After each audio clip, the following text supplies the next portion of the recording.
Welcome back, all my skeptical eyes and paranormal guys. Today we're going to be talking to Donovan Yruegas. Donovan has gone to Hell's Gate. Not just any Hell's Gate, the Hell's Gate in, I believe, Lubbock, Texas. Really hope it's Lubbock. That would be so bad if it wasn't Lubbock. Let me look that up. It is, in fact, Lubbock, Texas. Information crisis averted. So with that, let's get ready to rumble and let the interview do the talking right here.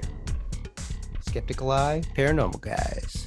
Well, hello, everybody. Welcome back again. Got another interview. New Mexico, sorry about that. Another New Mexico native. We're going to be talking to Donovan here about his experiences in the paranormal. Hey, man, you want to just introduce yourself? Thanks for coming on. Hi guys, my name is Donovan Yruegas. I got my own little small YouTube channel, but I'm happy to be here, happy to tell my story. Excellent. Hopefully that you guys, if anything happened to you guys when you were younger and it, affected y'all, maybe this will give y'all the courage to come out with it, because it definitely left a mark on my life, but in a positive way, I guess, because it kind of opened my eyes a little bit more to, what's out there and what could potentially happen. Yeah, so you mind taking me through the, I guess you had an experience that really rocked you when you were a child, correct? Yes. Yeah. And how old are you at this time? I am about 5 or 6, about 5 turning into 6. Mm-hmm. And yeah, just, I guess, take it away. So I live in Roswell, New Mexico. And on the south side of town, there's tons of different apartment complexes. I was living with my mom at the time. It was just me and her. Mm-hmm. And we moved into this brand new apartment. I got my own room. I was thinking I was a little big boy. Yeah. Just enjoying it. It had a pool and everything. And a couple of I want to say maybe about 5 or 6 months go by. Nothing goes wrong. Yeah. And one night, I vividly remember, I walk out of my room. It's about midnight. And I go to my mom and I say, "Hey, can I sleep in here?" She goes, "Why?" I said, "The little boy at the end of my bed won't share my toys." Yeah. She looks at me and she's not very surprised. She goes, "Well, you're being silly. Just go back to bed. There's nobody in there." And I said, "Okay, all right." So I go back to bed, and a couple of weeks go by, and she wakes me up for school, and she's like, why do you have your Hot Wheels? Why do you have, your wrestlers in your bed? And I said, "He put them in there." And I remember this because I keep trying to tell her, there's somebody at the end of my bed. Yeah. And the thing that got me the most, the thing that scared me the most, is when I would peel my eyes, when I would squint my eyes, I can see the outline of this little boy. Mm-hmm. But when I would open them, nobody would be there. So of course I'm scared out of my mind, and I'm still getting goosebumps now talking about it, because this freaked me out. Mm-hmm. So it would go on for a long time, and she would get frustrated, she'd get angry, and she would try to be patient as much as she could. She'd be like, "Well, maybe he's not going to come tonight." And I said, "No, he comes every night, but now it's starting to get to the point where I'm getting bruises." Mm-hmm. And people are thinking, "Okay, what's this lady doing to her son?" And my mom's never done anything like that. She's, always been, just a great mother. But people are starting to wonder, okay, what's going on? Yeah. And so that really started changing the way that she started paying attention. And it would be to where, she wouldn't have anybody at the house, because, my first thing would be like, "Oh, do you want to see the little boy in my room?" Yeah. Be like, "Oh, okay, that's a little weird. That's a little creepy." Yeah. And it got to different points where it would be, at first I could see, normal skin color, normal hair color. And then gradually, as much as I would squint my eyes, he got darker. Mm-hmm. But he also got bigger. And I was freaking out, and I was like, okay, it's turning from a little boy to something else. And I don't know what this is. My mom doesn't know what this is. Yeah. Obviously, something's wrong here. Yeah. So it just gets worse and worse and worse. And finally she gets a a priest. She sends me with my grandmother for a few days. She Yeah. gets a priest to come and bless the house, and he gives her a rosary. He gives her this little rosary, and he says, hide this in the middle of his bed. Do not let him touch it. So, of course, she puts it farther towards the wall so my little arms can't reach it. And she comes home one day, and the next thing I know is we're moving, because what she says is when she came home that day, she came to check if I had touched that rosary, and she opens my door and she sees the rosary on top of a little pile of cars. And immediately she's done. She doesn't want anything to do with that place. She doesn't know a lot about the paranormal world, but she knew in that fact, she had pissed something off. It was not going to be safe if I went back in there.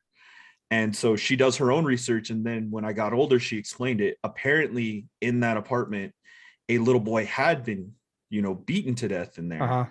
Trigger warning for anybody who's listening. Yeah, sorry. I was going to say, but I mean, yeah. Yeah, sorry. That he had been, assaulted in there and everything. And I guess the previous family, were in poverty. They couldn't afford to give him any, the life that he deserved. Yeah. And the only reason why she found that out is because I guess a older woman who had lived across in the apartment had kind of taken a liking to her. And finally, when my mom was like, this is the final straw, this is what happened, the older woman finally came out and said, all right, sit down. Let me tell you what I've experienced. And then from there, it's we'll kind of figure this more out. My mom really did, man. She kind of went like Elizabeth Warren on that. She was trying to figure out like what's going on, because she had never really experienced anything like that. Yeah. And so for me to come out and be like, okay, this is what's happening. I can see this little boy who evidently probably, wasn't a little boy. And she has nothing. She doesn't know anything like what to do. So yeah, that definitely affected her. That affected me, and that kind of opened my eyes more to paranormal stuff, and that gave her the acceptance, I think, because she didn't believe it at first. That gave her the acceptance more of, okay, now this is happening to my child. Obviously there is something else in this world, and what more do we need to discover? So that's the first story I had. And that was like the focal point. And so just a couple questions within that story, I guess. So so your mom had, before that, obviously never had any paranormal experiences or really paid much attention to that sort of thing. She liked I was going to say she liked the Blair Witch Project, but she didn't. She liked the movies. Like when I grew up, when I got older, she liked Jeepers Creepers and Saw. Like she liked that kind of stuff, but she never experienced it. And so she never truly believed like, oh, okay, this could happen. But also $1 million could fall out of the sky. Like she truly didn't believe it. And then finally from there, she's always been more accepting. I've never had to be worried like, oh, mom, I'm going on a ghost hunt. For her to be like, oh, that's crazy. It'd be more her saying, remember what happened, be safe. Things do come back. And so that's kind of how she's been. And then moving on to the actual, I guess, ghosts and everything, when you were experiencing that and it turned from a little boy into something different, do you think that what you were initially seeing might have been just like a spirit or something disguising itself as a child? 100%. Like I'm still getting goosebumps now. I can see him, and that caused my fear of the dark. And a lot of people will say, well, why do you not like sleeping in the dark, completely in the dark? And I always give them either the answer like, well, I just don't like the dark or anything like that. It's because I can still see him at the foot of my bed. And it scared me the most because it was the outline of a little boy with no face. But I could see him. It's kind of like if you see a stranger far away, you can't see their face, but you know who that person is. I can see him and I could still remember it. But it's like I always knew something was wrong. And it got to the point one night where I felt like I was living a different situation. Like I was closing my eyes and I saw the little boy and I saw this adult come and grab him by the arm and yank him to the side. And once I saw that, things got a whole lot worse for me. Like that's when the bruises started. So I felt like maybe it was a spirit. Maybe it was just the normal spirit. And then it showed me what it dealt with. And then immediately all that fear started, could have fed it, something like that. I don't know, but that definitely, that's when things changed. Okay. And that's really interesting, just because like, when you get, you of course don't know how many entities are really moving around in there. And if they, just, I don't know, speculation, of course, if the, so the little boy, I guess, let's go back a little bit. He was beaten to death, right? Yes. And was this by like a family member, or just it was like mysterious? I believe they said it was the father. Okay. And so that would, then you could, I don't know if you believe in like energy imprinting or anything like that. And maybe like that's what ended up happening, was that trauma. Also, you have the child, but then you also get the darker side of it, which is to be the dad, which would be a lot of that, what you said you saw, like pulling him away. Yeah. And that was horrifying because I didn't grow up with my father. So first off, I'm like, all right, this little boy's at the end of my bed. Who's that man? And you're like, and then just seeing that, and then it felt like a movie, man. Like I love the Conjuring movies, and I see the Conjuring movies now, and I'm like, oh, the special effects, or like my little sister, who thank God she's never experienced anything like this. She'll be like, oh my God, these effects are amazing. And I'm like, that kind of memory imprinting, that's a little bit triggering. That's a little bit scary now. But yeah. That's interesting. And then, so I guess from there, how long, so then you guys moved, obviously. Was there anything that kind of lingered after that, other than just like the fear, or could? I was afraid for a long time. I would be afraid. And there were a few instances where I think he was still there.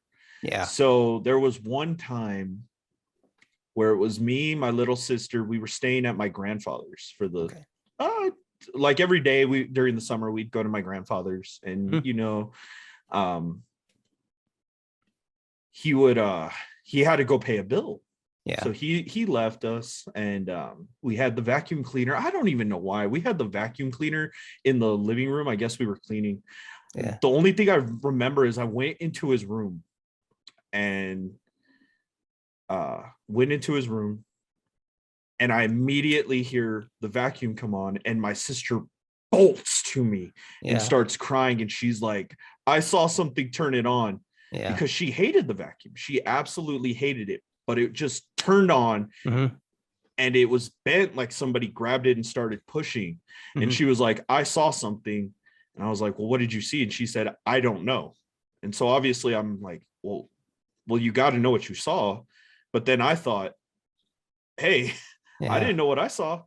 So there would always be those moments, where I could feel something, that he's here, or I could feel like, okay, something's here. And plot twist later on in the story, you're going to figure out why I felt that. And I'm like, damn it. I'm scared. I'm horrified. But yeah, there were always moments, anytime that we moved, or anytime even that I would go to a friend's house or something, I would be afraid to be alone, or I'd be afraid to go into a dark place. Like even going to the hospital, like when my aunt was sick, sometimes, and this is normal for hospitals, I guess, to conserve energy, is a lot of the hallways are going to be half lit. So, there's going to be a section where it's lit, section where it's completely dark, and then a section where it's lit. And I spent a lot of time visiting, my grandmother and my aunt when they were both sick in different hospitals. And so, I was used to it, but there would always be that moment where I'd be like, okay, there's something in there, and I'm not going to go forward unless I have somebody next to me. And it would, I know that my mom would probably get annoyed, but then she would kind of understand. She'd be like, well, look what he was through. Yeah. Maybe there is something there that I can't see. And so there would be a lot of times where I'd be like, wait. And then obviously I'd feel a lot better. And it would only take a few seconds, and I'd be like, okay, we can go now. And we'd go through the dark, and then we'd come to the light, and I'd be like, all right, cool. This next section of dark, it's perfectly fine. We can go through. Yeah. Okay, man. And then, so then I guess at some point you obviously kind of came over your fear, or not came over it, but overcame it, but kind of learned to live with it. And then you ended up actually going ghost hunting it, like later on. So I did. I wanted to learn more, not I didn't want to like ghost hunters it. I wanted to be more like, okay, I need to, this intrigues me. I want to learn more about it. Because there is something like, people can believe whatever they want. If they don't want to believe in ghosts, that's perfectly fine. I'm not going to judge you, but I do. And so I need to learn what is there, what in the real world is there, because obviously if energy can't be destroyed, it doesn't disappear, then where does it transfer to? And so I did become, and it would be anything. It'd be like, oh, me and my friends were gonna sneak out and go into these woods that supposedly are haunted and see what we can find. And then it finally turned into the experience I had in my third story that that we'll get to when we get there. Excellent. But I guess just like, keep going. All right, so I'll get into the second story now. So Perfect. About 14 years later, I'm about 19. Me and my best friend in the world, we move out to this house, and he's a big avid ghost fan. His family is, so of course that's how we became friends. That and like Pokemon and all that stuff. So we become friends, and immediately we know, okay, maybe there is something in this house. Maybe there's a lingering spirit.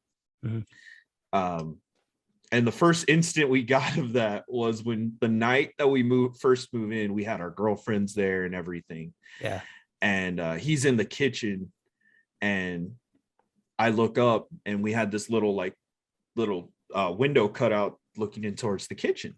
And I'm like, dude, don't move. And why? And we just see these cupboards that are magnetic.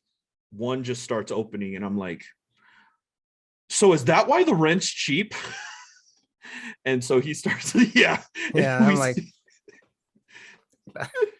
we're like, I was like, that might be why the rent's a little cheaper. Wow. So things happen, and we start getting a lot of this paranormal activity, and I'm like, really, again? Like another instance. And the girl I'm dating at the time, she moves in, and she didn't really believe in ghosts. So it starts affecting her more than it affected any of us. To one point one day, and I remember this like crazy because I was at my job, and I'm texting her, and she goes, somebody's in the house. And I go, okay, well, move all of our stuff. I'll call the police, this, that, and the other. And she's like, but it's weird because the footprints will go 1, 2, 3, stop. 1, 2, 3, stop. And I was like, okay, that's a little weird. And I didn't think of ghosts at the time. And she goes, my roommate, he had this little Chewini named Roach. And Roach had this little, like this, not even little, it's like this giant bell. So we knew where he was because he liked to run out. And so I was like, okay. And she goes, well, Roach is trying to get in because she can hear scraping on the door. And so I said, call me. And so she calls me, and I can hear the scraping, what sounds like little paws. And I was like, okay, well, one, don't open the door because Roach isn't at the house. And she goes, okay. And I said, where's the bell? And she immediately stops. Oh, She yes. just, There's no. Yeah. yeah, there's no bell. And I said, where's the bell? And she goes, what do you mean? And I said, what do you mean? What do I mean? Like, there's this giant bell for this small dog. Like, you got to hear it. And she just stops talking. And so I get a little nervous and she goes, there's no bell, but it keeps scratching. And the scratches went louder to where I could hear them on the phone. And I said, all right, cool. Just put this right here, barricade yourself. I'll be home in like 10 minutes. Dang. Well, thank God she had a friend who, she had one of her girlfriends who was like literally down the street. So her girlfriend came into the house, got her out. And that night we had his grandmother come and bless the house. Mm-hmm. And we walk outside because his grandmother's like, I need to check everything. I need to see every inch of this house. So we walk outside, and right next to the kitchen, right where the bathroom is, because it was a weird house. Like the bathroom extended or the walls of the bathroom extended a little bit towards the back. Moths, tons of moths, all like pinned on. And I hate moths. I hate moths. I call them like hell butterflies. Like, I hate moths, all on the side of the wall. Yeah. And he looks at me and he's like, that's not good. And I go, and I don't remember this. I don't remember like why they're not good. And he goes, well, remember, like, moths, like, or he went like some like Catholic or Irish way. And he goes like, moths are attracted to evil. And she looks at me and she's like, okay, Donovan, even if they're not attracted to evil, why are they not going towards the light that's right next to them? And why are they going towards that wall? And I said, well, this is going to be an interesting, 12 hours. Yeah. And so we had tons of different things that entire night. I heard what sounded like somebody, because my room was next to the restroom, what sounded like Usain Bolt sprinting towards the door. Like, I heard somebody sprint and then stop at the door. And I got out of my room and I said, Chris, what are you doing? And he goes, and when I opened his door, he's dead asleep with Roach laying on him. And I was like, what are you doing, dude? Like, it's 3:00 in the morning. And I go, what are you doing, man? And he goes, I've been asleep. And I said, you didn't hear that? And he said, I thought you like scared yourself. And I was like, yep, something That's bad. What it is. Yeah. So I was like, no, I didn't scare myself. So I missed like the next 2 days of work trying to figure this out. He missed work. We were all trying to figure this out. And so that rosary, I was given 2 rosaries growing up. I was given one from my grandmother that was blessed by the church. Yeah.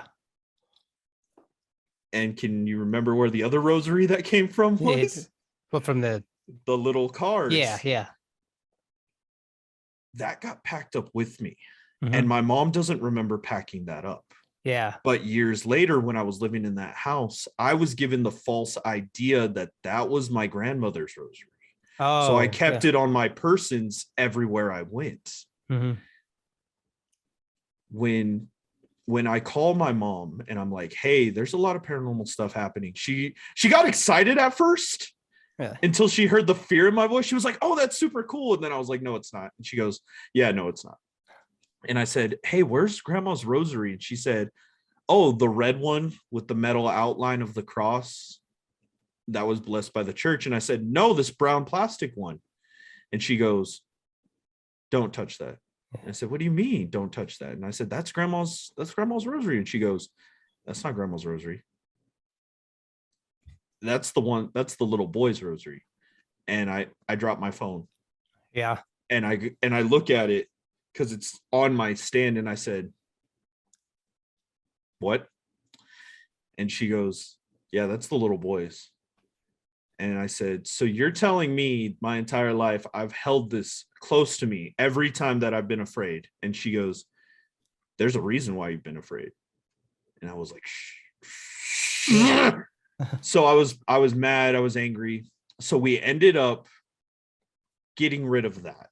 We ended up, blessing the house, getting rid of that. Nothing ever happened again. Okay. Nothing.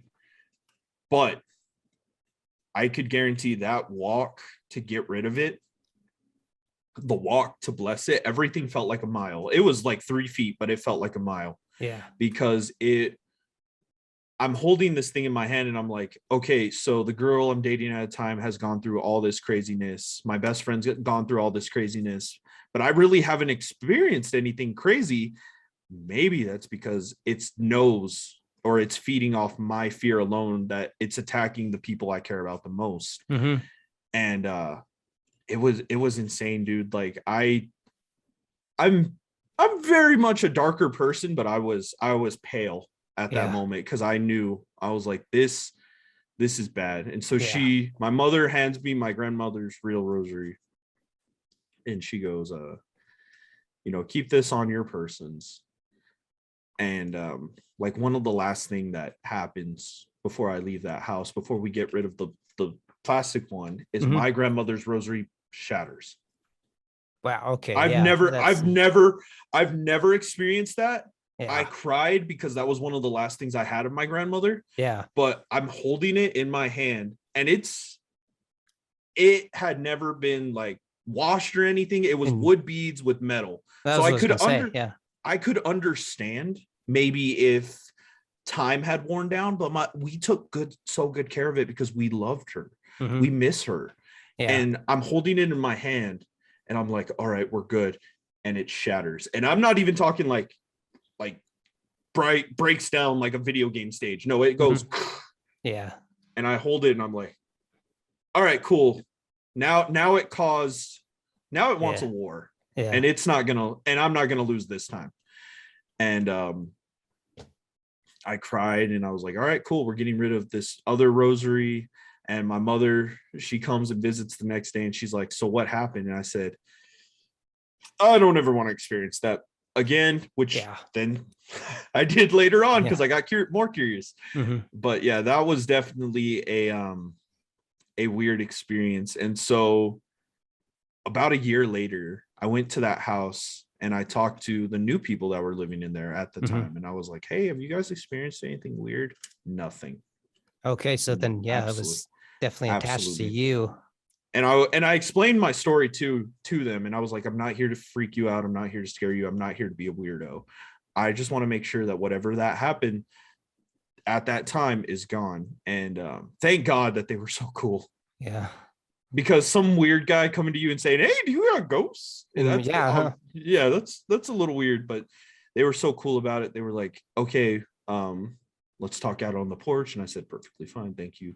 Yeah. And we talked, and they said, no, nothing's happened. Nothing like that. Nothing, anything close. Maybe, they're afraid to sleep in the dark after a scary movie, but nothing. Yeah. They never had anything actually come at them or do anything weird like that. Okay. Man. So then, so the rosary shatters, which is crazy in itself, but also like I've heard of, things doing that before. And I'm like, that means, I don't know, that was definitely something. And then, so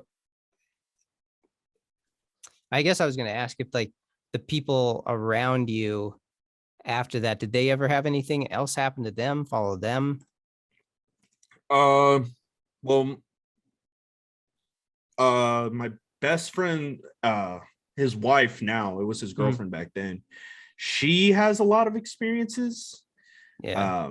Definitely not gonna name the school, obviously, but at the school that she used to work at, she had a lot of experiences because she was the librarian. So of things that were similar. Yeah. But like nothing really, I guess, like transferred over.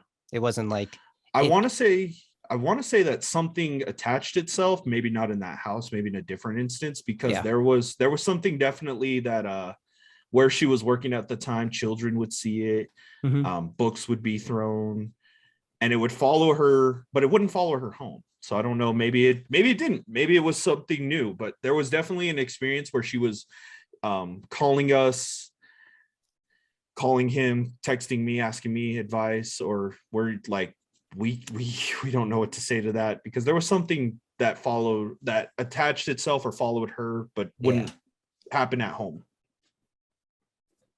All right. And then, so how much time is in between, I guess, the second story and then the third story? About 14 years. Okay. About 14, which is weird. But in that time, like I said, I would be afraid to sleep in the dark or go to dark places by myself. Yeah. Now I'm perfectly fine. Like I could walk into, a cemetery at night and be like, well, hit me with your best shot, because I've already been through the ringer there. I've already been through the ringer. Like, if it's gonna hurt me, it's gonna hurt me. If it's not gonna hurt me, it's at least gonna spook me. But there was a huge period in my life, about 14 years, where I would not sleep alone or want to sleep alone in the dark. Like I would be like, I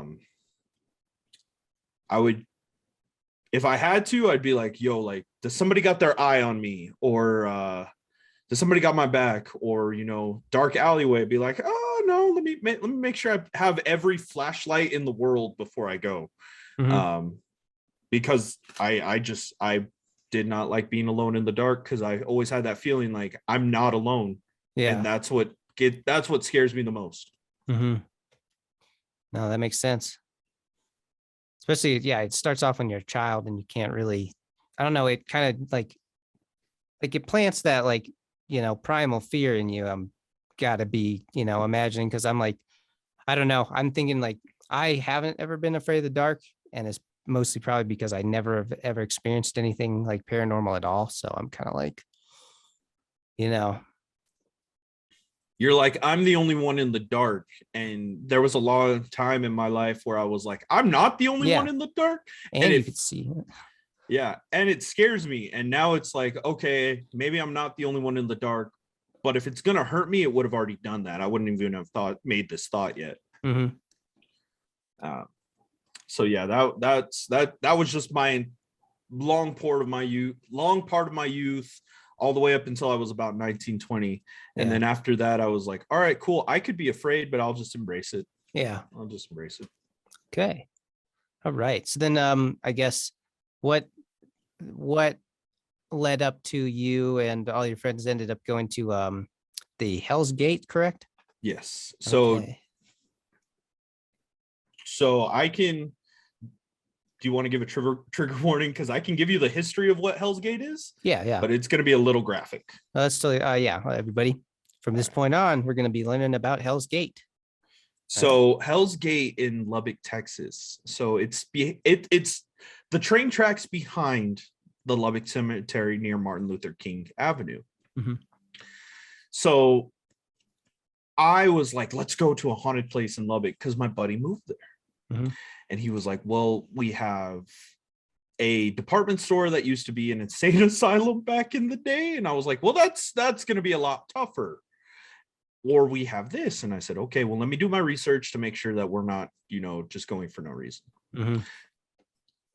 So Hell's Gate is this hill that has a train track. Underneath it is just this open area with trees and everything. Like I'm describing it bad, but it's just like a prairie area with a hill that has train tracks. Yeah. Well, the train tracks, it's two hills, a bridge of train tracks that go over. Well, there is where they used to hang people, not for the wrong reason. Well, for the wrong reason, yes, but not for the reason that most people are going to think, because it's Texas. No, it's because of people that used to steal cattle, steal any crime. Or that is where train robbers used to throw the bodies of people that they killed. Okay. They knew where that area was coming. And they knew that I guess police or sheriffs at the time wouldn't go there for that reason. So it has a lot of bad energy there already. Yeah. So I was doing my research, and they have this giant angel statue in Lubbock at that cemetery. And it's for the first, I believe the first official police officer that was killed in Lubbock. Yeah. Well, the whole point is you're supposed to kiss the toe of the angel before you leave. We went there. I did not kiss the toe. I was like, we're going to leave. We're going to come back that night. We'll see what happens. The rumor goes is that the angel will keep you there.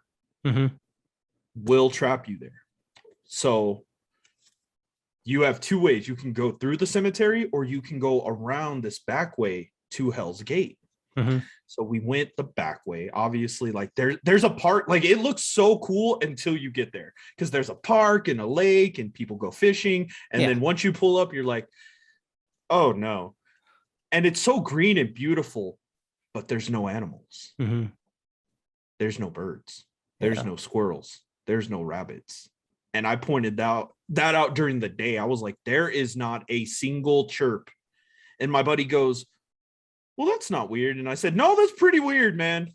That's pretty weird. Like there's a ton of vegetation. There's a ton of this, that, and the other. I didn't hear a cricket. And I was like, that's a little weird, because we went the morning before to go scope out what we're going to do before we come back that night. Yeah. So we come back that night and we were like, oh yeah, we're going to come through. So we come back towards sunset, and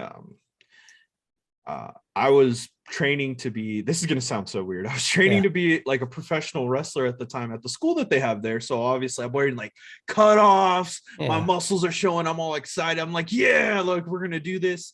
And this we see this like gangster looking dude come down with his friends, and he looks at us and he goes, you're not going to want to be here past sundown. And so I go up to him like, hey man, like that's not cool, dude. Like, what, you got a problem? And he looks at me dead in the face and he goes, don't be here. Yeah. And I was like, is there gonna be something bad? And he's like, nah, you're safe, homie.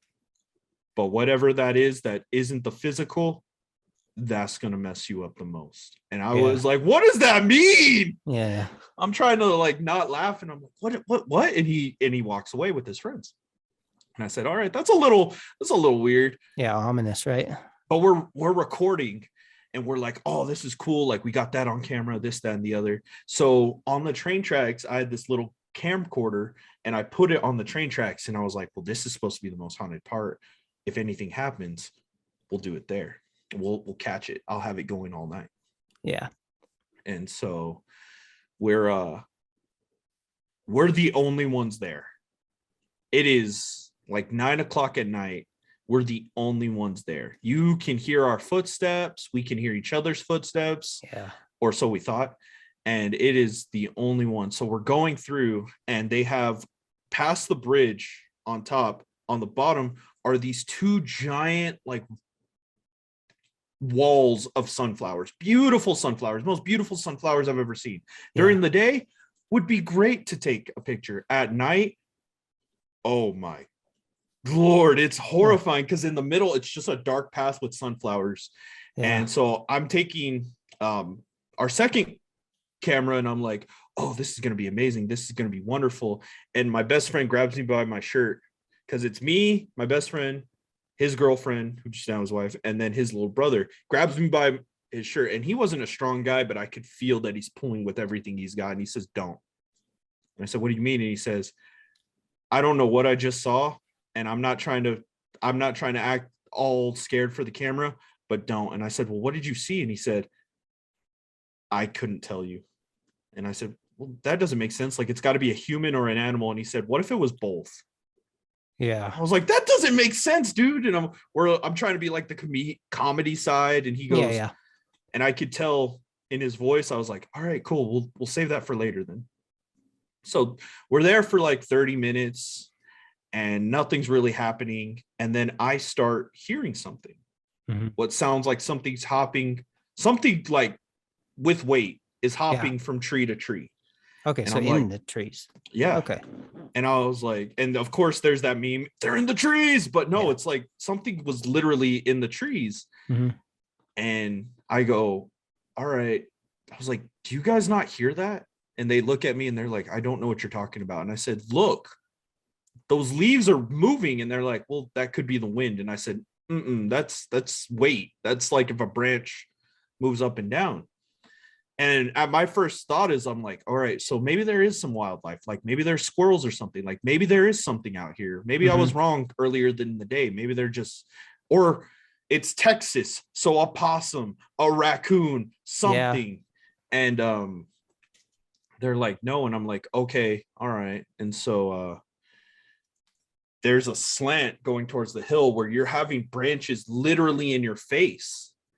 And so we're like sliding down it, trying to, I'm more curious at what I see in these trees or what I'm hearing. And so at one point, right, the tree in front of us, I just see a whoosh, like a bunch of, like something's falling through the branches. I can see the branches moving. I'm like, dude, there's something right there. Yeah. And he goes, I don't know what you're talking about. And I'm like, you're messing with me, man. You're messing with me. There's no possible way you don't see this. And he goes, I see the branches moving, but not enough weight for anything to happen. So I get a little mad. And his little brother, there's a brook. There's like a little river down there. And it's pretty deep. It's about 5 feet. Yeah. Well, I wouldn't. Yeah. And he goes, can you not hear that in the water? And I said, I don't hear anything in the water. And he goes, something's splashing in the water. And I go, and I'm mad at him. I'm like picking on him. I'm like, oh, so you don't see anything in the tree, but there's something in the water. And he goes, Donovan, I'm not messing with you, man. Like, there's something in the water. I saw something looking over this ledge at us. Oh. And so at that point, I'm like, if there is something, maybe it's trying to separate us.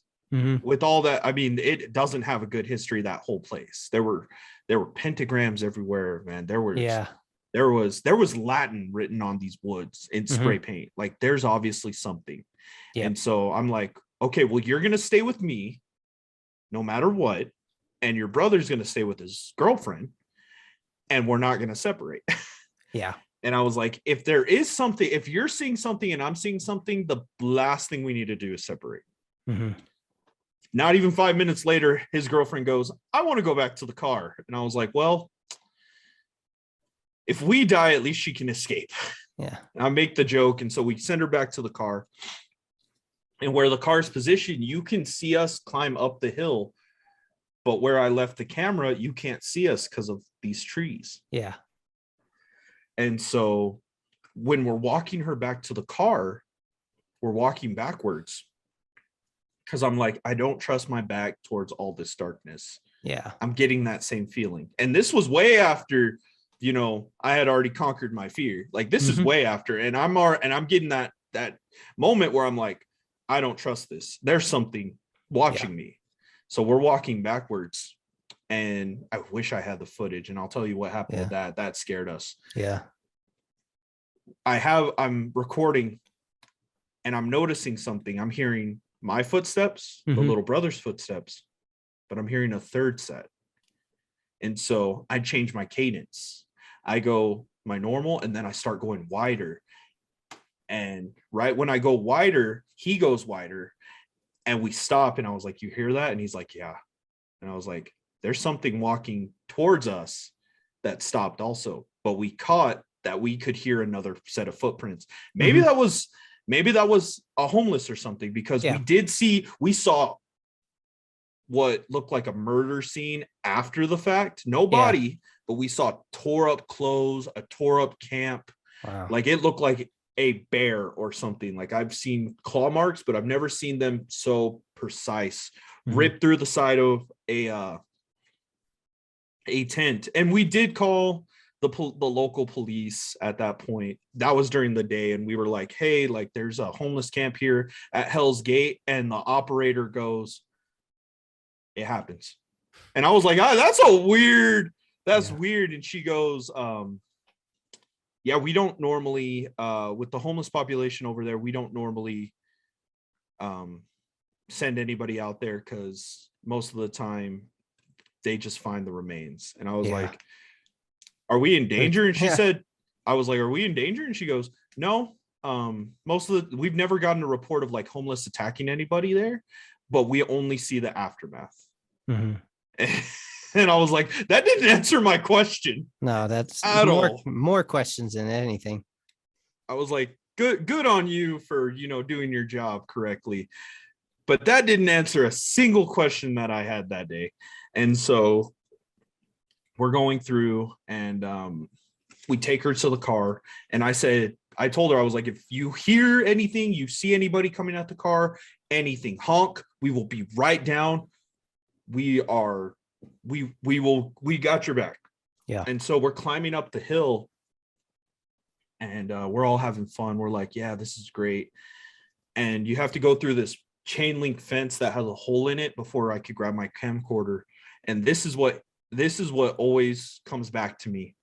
At any moment when somebody can't explain something, I can't explain this. My camcorder's here, my hand's right here. Mm-hmm. I'm about to grab the camcorder, and she honks. And we sprint down. I was faster than Usain Bolt. I could have won us a gold medal, man. I was going crazy. We were running down. I don't even know how we survived because we had to go down an incline. Yeah, like a slip. In boots. Mm-hmm. I was like, no, there's no way we should survive that without a broken bone. And when we get to the car, she's standing like frozen and she's crying. And we get to the car and we see, and it scared my mother because I sent her the pictures. Yeah. Imagine a hand like this, like a across the glass. Hey. Yeah, 3 across the glass. And my mom goes, I sent her the picture, and my mom's like, and she found this. During the picture, when we got it, there were 3 marks, but there was also the imprint of a small face. Mm-hmm. And she was like, well, whose face is that? And I was like, what are you talking about? And she went on Snapchat, she circled it. And I was like, I'm done. You found something I didn't. I'm done. So we like zooming through Lubbock, trying to get back to his house. And we finally get there and we're like, what did you see? And she said, I saw 2 things. So about 25 yards away, there's a stop sign or a little sign that says like fishing here on Tuesdays from whatever to whatever. Yeah. And so she's like, I saw a guy leaning there and he had a wide smile, but no eyes. Oh. And she was like, I was like, okay. And she goes, what scared me is his head turned upside down. And I was like, oh, okay. And so she starts freaking out and she said, I hit the horn, but when I looked to my right, there was another face, but it was trying to get in and it left the marks. And I was like, oh no. Yeah. Oh God. And she was never like that entire night. She was not good. She had no emotion. She had no feelings. And so we had one of the cameras, we left one of the cameras there. Yeah. And so I was staying a few days over there trying to get some extra training in. Yeah. And the next day I grab all the boys. She goes to work. We're like, we're going to do this while you're gone. Cause obviously you were affected the most. We grab we go look for the camera. So I put the camera at the first railroad tie of the train tracks. Yeah. It's in the middle when we find it. Now, yes, somebody could have moved it. But 1, why would you not steal it? Yeah. And 2, why was it hidden? Because it was in between 2 railroad ties. So I guess when for a train bridge, they have the 2 on top and the 1 on bottom to, keep it stable. It was on the 1 on bottom. It was tucked away. And it had rained the night. And I was like, dude, I don't even know why we're coming to get this. Like there's nothing. Perfect. Worked perfectly fine. And I was like, that it survived through rain. It was hidden. And there was nobody else there when we left. And we left at like 10:30. Like we did not stay that long. Yeah. And they told us like, if you won't last past midnight. Like that's all the articles, Lubbock Paranormal Society, all of them. They all say that you're not going to last past midnight. We didn't last an hour and a half till midnight. Yeah. So we look at the footage and we're going through and we can hear a few things. We can hear at one point we heard what sounded like growling, but didn't sound like a dog. We heard what sounded like, something was in the tree branches, and I laughed at the guys and I was like, ha! Yeah, you got him. And and so we heard that, and we're hearing all these things. We're like, oh my God, like we can post this on the YouTube channel when we have it ready. Like we're so excited. And we all leave to go have like a celebratory dinner because we're like, we got things. We're excited. This is our first real ghost hunt. Yeah. And we leave, we come back, we go eat at this this bar and grill called Caboose. For anybody who's, if you ever go to Lubbock, go there. 82nd Street Caboose, great place. We go there and we come back and his entire PC is corrupted.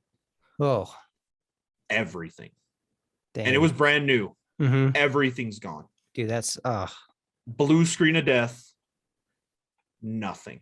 And I went, I was mad, so I'm trying to like fix it, trying to figure out a way. And he's like, because I had given it to him. Yeah. It perfectly fine. Before then, perfectly fine. Weeks before then, months before then, perfectly fine. Brand new, nothing's wrong with it. And he's like, well, what's wrong with it? And I'm like, I don't know. And he was like, well, what about the footage? And I was like, I just transferred everything onto the computer. There's nothing there. There's nothing. We're done. And he goes,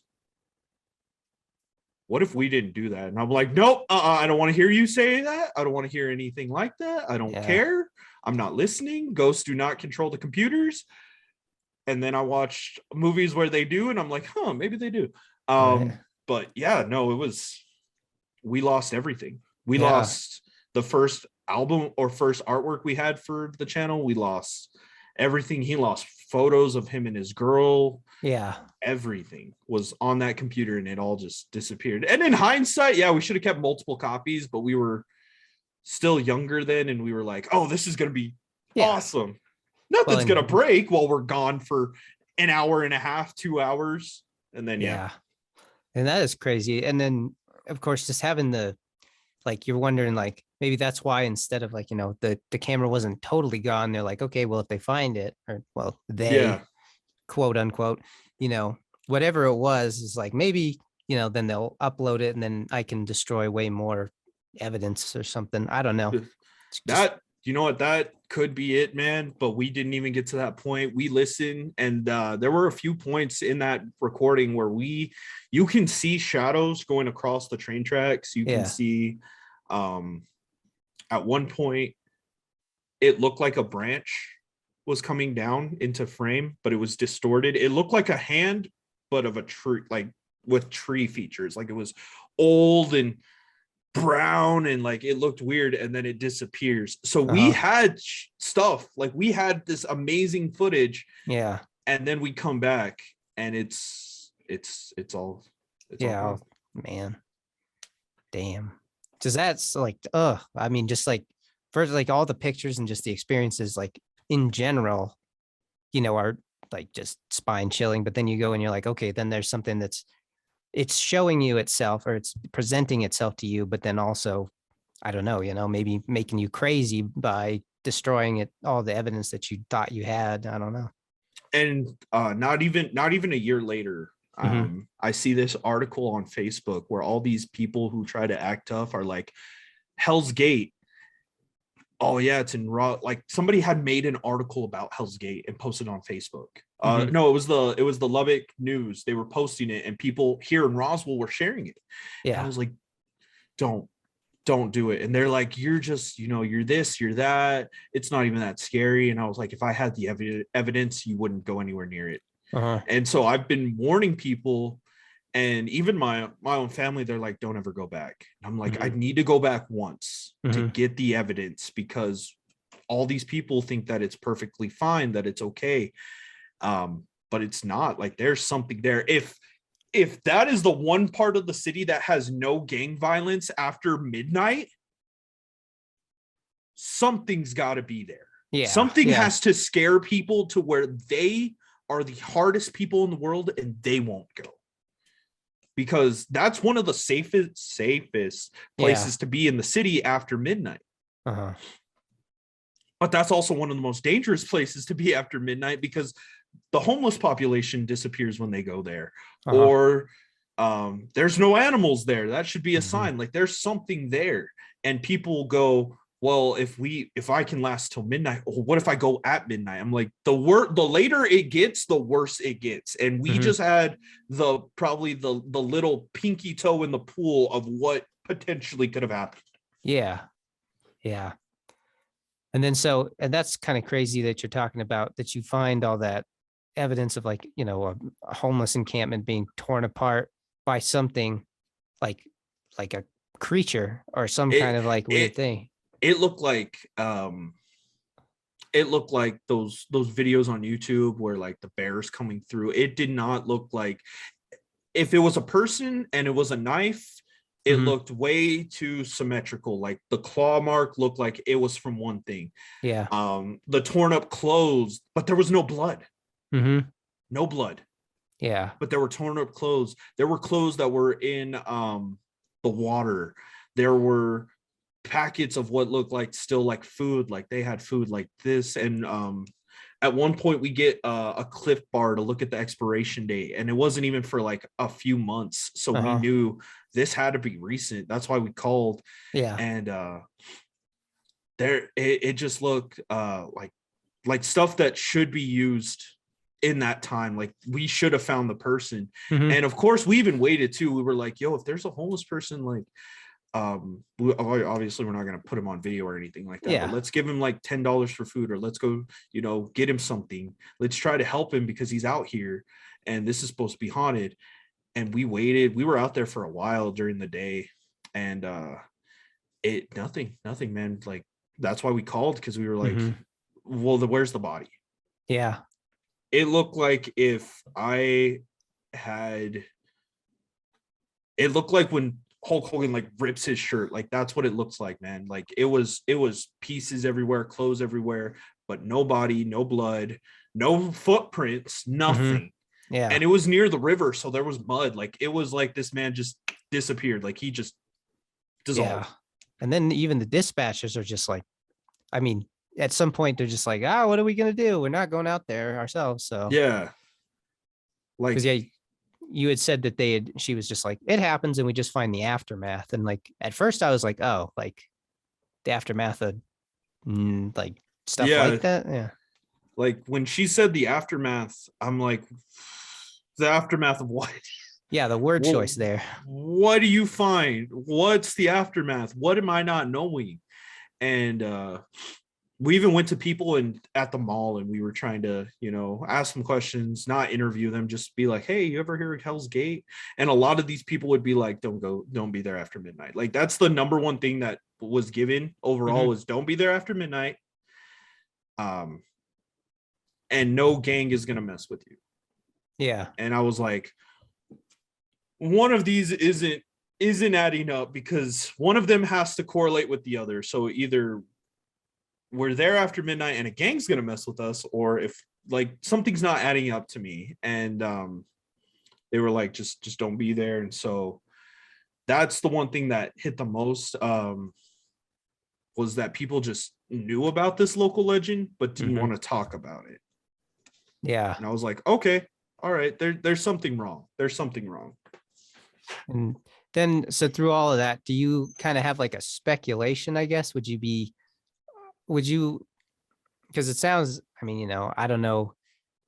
I just like hear stories about the paranormal stuff, and it's like sometimes they're like, all right, well, they're, like maybe whatever it is like manifests into like an actual creature or something, like there's some sort of cryptid out there, or just there's such demonic or ghostly activity that, crazy things like that are just gonna bound to happen. Uh-oh. Audio went out for a second. Okay. I want to say maybe there's a ton of bad energy there. The history from there is just horrible. But the amount of pentagrams, the amount of Latin that was written on there, the amount of stuff that you see, the amount, if it was a cryptid, that'd be a lot nice. That'd be a lot cooler, because then that's something new that's hiding in there. Yeah. If it's not a cryptid, yeah, somebody did something out there that they shouldn't have, and a lot of people are going to get hurt, or probably have. Yeah. Especially, if there's like, I don't know, anything to do with like, people summoning things out there, and it's like, you don't like, are you what are you really conjuring? Is it just like going to be spiritual stuff, or can it actually like cross over, so to speak? Well, Especially because you were yeah, seeing physical things in the trees, you were hearing physical things in the water. we could see something that was following, or we could hear something that was following us. That my best friend's girl was had an experience where she couldn't. She doesn't like talking about it, and Yeah. because that really messed with her. Like she was just a wall. She was a blank slate Yeah. that night. Shock, probably, right? Like, It was trauma. It yeah, was trauma. straight up. And she's the most religious. She was the most religious out of all of us. Hmm. Uh, so I was like, maybe it targeted you because of your faith, because she had such hardcore faith, and Yeah. we were like, there has to be a reason. Like, there, it just didn't make sense. And at first, I thought, because when we went, we didn't see anybody by that Hmm. sign, and I was like, well, maybe they got scared when you honked. But when she said his head flipped, and I was like, Yeah. yeah, no, we're good. That's some We're good. horror movie stuff right there. And he's still smiling. I was like, no. Um, but it his grandmother, my best friend who helps us with the house, Uh-huh. she yelled at us up so many different ways, because she was like, y'all knew better than to separate, and you left the girl by herself. And I was like, we left her in a 2-ton armored suit. If Yeah. anything, we could have fallen and broken our leg and died. Yeah. And she was like, it doesn't matter. Like, you left her alone and she got the most scared. And I was like, well, what are we supposed to do? Yeah. We didn't want to leave 45 minutes into the investigation. And Hmm. we probably should have left 45 minutes into the investigation. But Yeah. I get to have that. So when younger people come to me and they're like, I'm going to go ghost hunting, I'm like, be careful what you mess with, man. Hmm. Because there are some things in this world that do not need to be touched. Hmm. That's some words to live by right there. Yeah, I try, man. I try to look out for the next generation, because and Yeah. I'm still young myself. I still got a lot of things I need to learn, but from Yeah. all the experiences I have, I know that yelling at ghosts probably not the best idea. Oh yeah. None of that. What do they call it? They're like, I'm invoking something. Yeah, I'm invoking the spirit. I'm like, no, it's gonna come at you if it wants to, and if it does, it's gonna come at you whatever way it wants to, just like a human.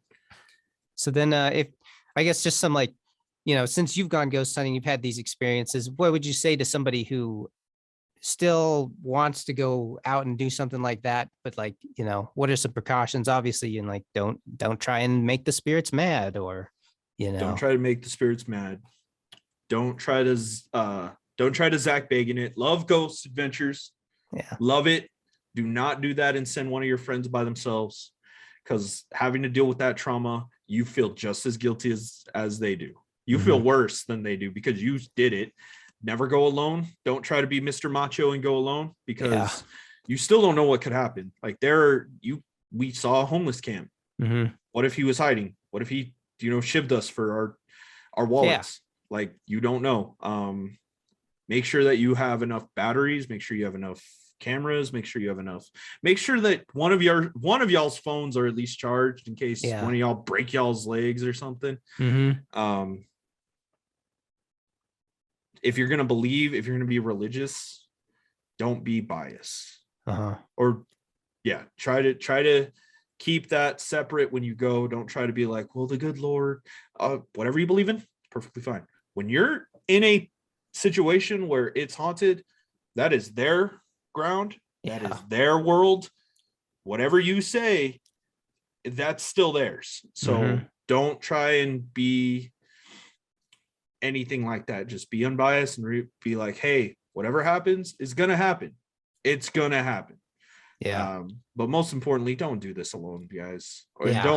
don't try and sit an hour by yourself and be like, this is great, like nothing's happened. Because if something wants to happen, it'll happen. And if it's not on you, then it's happening to the dude who's holding the camera, who's checking behind him every 5 seconds because he knows for a fact he can hear something, or he feels somebody breathing down his neck. Yeah. Dang.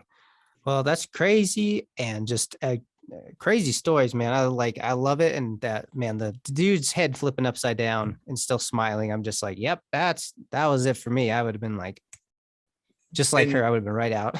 oh yeah, and when she honked the horn, man, that's the part that always gets me. That's the part that'll forever get me, is me grabbing that camcorder, almost reaching it and hearing the horn. And because I did sports in high school, so I was the Yeah. fastest one out of the group. I was the last one or the first one to try to grab the camcorder, and I was Yep. the first one to the car, because I was like, whatever she saw, it obviously spooked her. Yeah. I think that it must have known too that you were about to get the camera. Maybe. I don't know. It's like right at that time, it's like, hey, Yeah, so it knew when to strike. because there's nothing, there's no explanation we could get. And we even talked, we even told her too, and she was like, what she saw and what was happening are two different things, and we can't explain it, because we had this big flashlight, one of those giant yellow flashlights. Yeah. Yeah, we had one of those, and we're holding it. Wow. And she could see it through the tree line. But at the same moment that she says that she saw it turn off, it was on because I was grabbing the camcorder. So out of nowhere, just something blocked that light. The head flipped. She was freaking out and she hit the horn. Like, all these coincidences happened at once. Yeah. And she was like, why didn't you leave when the light turned off? And in the car, I turned it on towards the ceiling, and I was like, it's still got battery. She said, then it must have went out, because it disappeared. I couldn't see the light for you guys. And I said, no, it was perfectly fine. Like, I needed that in order to grab the camcorder. I needed to see. Dang. Yeah. Well, man, those are some crazy stories, man. You want to tell people where they can find you? Yeah, so you guys can look me up F-class Heroes on YouTube. We're trying to change the world, trying to make things better by doing gaming, charity, unboxings. If you guys like any nerdy stuff, future, we already have a couple of ghost hunts that we're gonna do in El Paso. We're gonna try and see if we can hit that whole area. Nice. You can follow me on Twitter at SwolTalkU24. I post a lot about just the F-class hero stuff, just trying to do all that. And if you guys like any nerdy stuff, you can follow me on my podcast, Framerates and Facelocks. Excellent. We don't talk about paranormal stuff, so I'm gonna leave that market to my buddy. I'm gonna just talk about wrestling and video games, because that makes me more happy. Well, Donovan, we're just glad you're doing what you love. And so are we here at Paranormal Guys for the Skeptical Eyes. Anyway, go ahead and give Donovan a follow, Go down to F-class Heroes on YouTube and check out their podcast, Framerates and Facelocks, on Apple and iTunes, I believe. Link is always down there. And thank you guys so much for watching. Hope that story inspired you, or, gave you the creeps, because it sure gave me the creeps.